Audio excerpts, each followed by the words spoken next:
হারোয়া তৃণমূলের নতুন ব্লক সভাপতির নাম ঘোষণা হতেই সংঘর্ষ।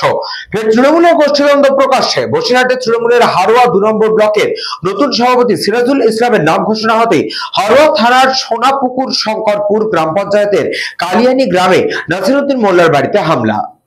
ফের তৃণমূলের গোষ্ঠীদ্বন্দ্ব প্রকাশ্যে। বসিরহাটে তৃণমূল হারোয়া 2 নম্বর ব্লকের নতুন সভাপতি সিরাজুল ইসলামের নাম ঘোষণা হতেই হারোয়া থানার সোনারপুর শঙ্করপুর গ্রাম পঞ্চায়েতের কালিয়ানি গ্রামে নাসিরউদ্দিন মোল্লার বাড়িতে হামলা। লোহা, রড, বাঁশ ও বোমা নিয়ে সশস্ত্র হামলা ও চালানোর অভিযোগ একদল দুষ্কৃতীর বিরুদ্ধে। মিনাখা বিধানসভা তৃণমূলের চেয়ারম্যান মৃত্যুঞ্জয় মণ্ডল গোষ্ঠীর ঘনিষ্ঠ সিরাজুল ইসলাম হারোয়া 2 নম্বর ব্লকের তৃণমূল কংগ্রেসের নতুন ব্লক সভাপতি হয়েছেন।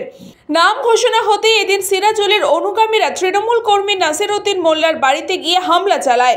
বাড়ির বেশ কয়েকজন পুরুষকে বেধড়ক মারধর করা হয়। এমনকি তার পরিবারের একজন মহিলার পেটে লাথি মেরে 2 মাসের শিশুকে হাতে তুলে নিয়ে মেরে ফেলে দেওয়ার হুমকিও দেওয়া হয়। প্রতিবাদ করতে আসলে ওই শিশুর মা ফিরোজা বিবিকে বেধড়ক মারধর করে। তাদের হারোয়া গ্রামীণ হাসপাতালে ভর্তি করলে প্রাথমিক চিকিৎসার পর তাদের ছেড়ে দেওয়া হয়। এই পুরো বিষয় নিয়ে সোনারপুর শঙ্করপুর গ্রাম পঞ্চায়েতের তৃণমূল কংগ্রেসের অঞ্চল সভাপতি আহাদে আলী মোল্লা বলেন, মৃত্যুঞ্জয় সিরাজুল অতনুর নেতৃত্বে সেই দুপুরের পর থেকে বিভিন্ন এলাকায় বাঁশ, লাঠি অনবরত মানে বেধড়ক মারছে, মানে এমনকি মানে সারা এলাকা কুলটি, শালিপুর, বগজুর, মানে বিভিন্ন এলাকায় যে সন্ত্রাস, যে কার নাম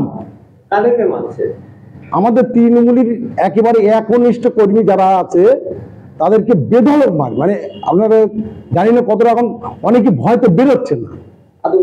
আমরা আতঙ্কিত তো পরের কথা, কিন্তু মানে আমরা পুলিশ প্রশাসনকে আমরা জানিয়েছি, আমরা বড়বাবুকে জানিয়েছি, তারা দেখছে। আমরা পুলিশ প্রশাসনকে বলবো এই মানে সন্ত্রাসটা বন্ধ হোক। ব্যুরো রিপোর্ট, নিউজ পঙ্গ টাইম।